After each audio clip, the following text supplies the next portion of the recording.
Nu mina vänner, nu ska vi jubla och vinka med lejonflaggor och allt vi har.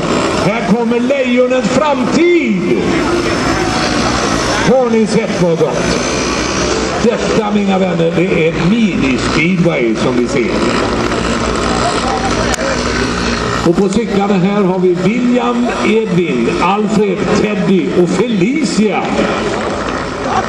Som alltså visar upp den här nya satsningen som klubbarna tillsammans med Svemo har beslutat sig för.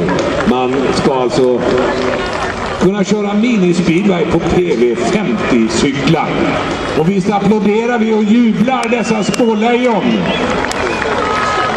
Ja, godare speedwayförare kan vi väl inte tänka oss, eller hur? Ni förstår att de gillar detta när publiken jublar.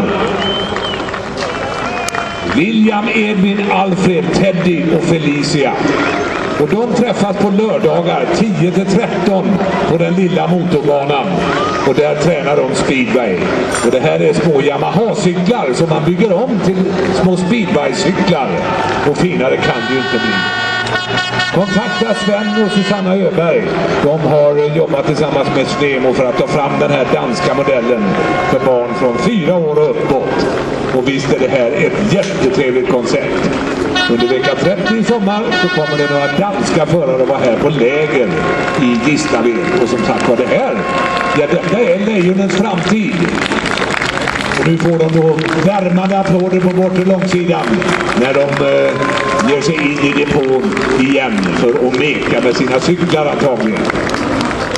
Ja, och de här små PV50-cyklarna, de är inte speciellt dyra. Man köper alltså en sån här liten mini-Yamaha-cykel. Och så gör man små förändringar och så har man en liten speedway-cykel. Lördagar 10-13, då är det mini-speedway här på Axelent Arena.